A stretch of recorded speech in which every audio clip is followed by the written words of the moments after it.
ما سره و په یو سکول کې هغه مې ولیدو پنځم کې مینه مې جوړه شو شپږم کې رانه جدا شو په اووم کې. ستا په پاکستان کې لویه ترقي دوو څیزونو کړې ده، کنجرتوب او ډمتوب او ښځو. نوره ترقي که تاسو ولیده او مړ نه په قبر مې راشئ متیازو. هغه به لنډره نه وي چې په سړک او کوڅو کې به روانه وي. نن په دې ملک کې اوسېږي، نن د خواصو ښځې، د نیکانو، د منځګزارو ښځې نن بربنډې کوي.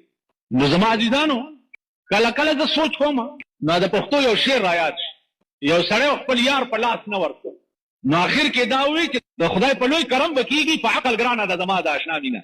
که د خدای کرم وشو خو وبه شي، او که د عقل خبره وي نو زما د اشنا مینه ډېره ګرانه. نو زما عقل په دې میدان کې کار نه کوي چې مونږ به په پاکستان کې هغه ورځې وګورو په ژوند چې دا ښځې چې مونږ نه څومره لرې لاړې دا به بیا واپس مونږ کورونو ته راولي او په کور کې به کېنو. نه، دا زما عقل کې نه راځي. او زما د عقل بیانیهي ترجمه دا ده: د ورختې اوبه په بېرته نه جاروزي تېر ساعت په بېرته بیا. پرونۍ ورځ به تاسو بیا را واپس کړئ، د دنیا خزانې ټولې ستا شي او دا ورکړي، نو دا پرونۍ ورځ به بیا را واپس کړي، ناممکنه ده.